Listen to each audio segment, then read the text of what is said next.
Two bites of the cherry. I mean, if you enjoyed reading my books when you were 8, 9, 10, 11, hopefully 20-somethings, 30-somethings might like the adult versions. And I thought it would be fun to revisit some of my favourite characters that I made up and see how they're managing nowadays.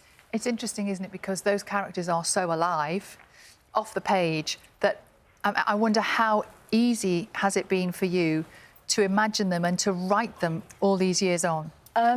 I thought it might be difficult, particularly I am of a certain age and I'm certainly not 30-something.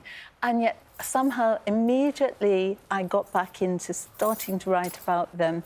It was as if they took me over, and I just typed away, and I don't think I've ever enjoyed writing a book more. It's just been such fun.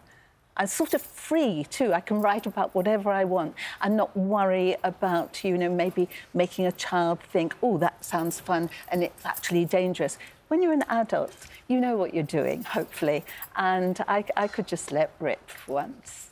The Illustrated Mum was first published in 1999? I think so, yes. Is that right? You've written so many books, you can't remember. I had to reread it very carefully. But it touched upon issues which at the time were not really spoken about, particularly among young people. It was mental health and bipolar and the challenges of a mum bringing up two daughters. What I wanted to do was show that if it's your mum, you don't think of her as having a mental illness. You think of her as, she's my mum, she does crazy things, I love her to bits, she looks extraordinary, but sometimes she's scary, and sometimes, you know, she goes out late and doesn't come back. And it's just chaotic for a child. And so I thought, if you've gone through all that, what's happening now? Is your mum still going to get into difficult situations? Are you going to be the one who's responsible for her? And what about your older sister?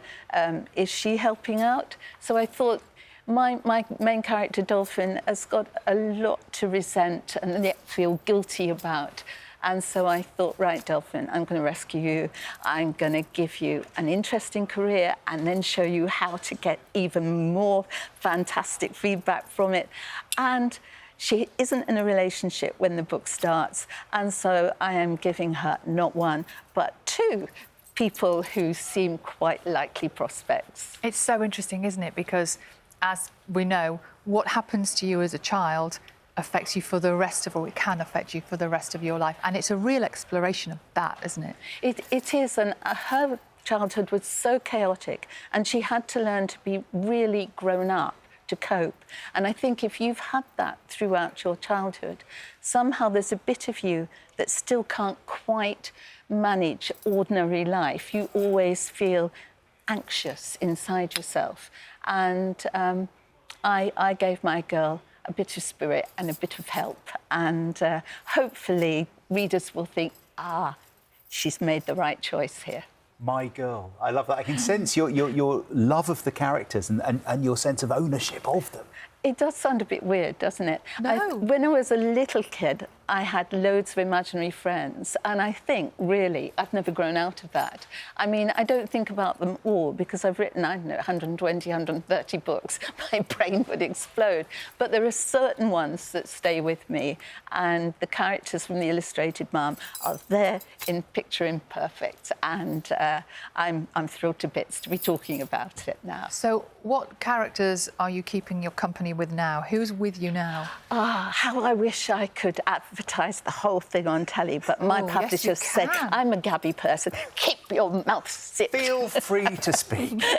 Not yet. Maybe later on I could come creeping back and say, talk about that. Are you now only an adult writer? No, or you're going to keep writing children's stuff? I'm greedy. I've got a leg in both camps, and I'm writing new children's books. I had one out this summer.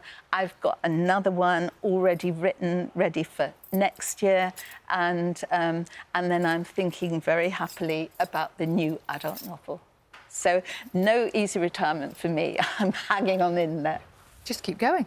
I'm trying to. Yeah. Do you ever think about stopping? Do you ever think, do you know what? People tell me, you know, for goodness sake, you've got a nice house, you've got a lovely life.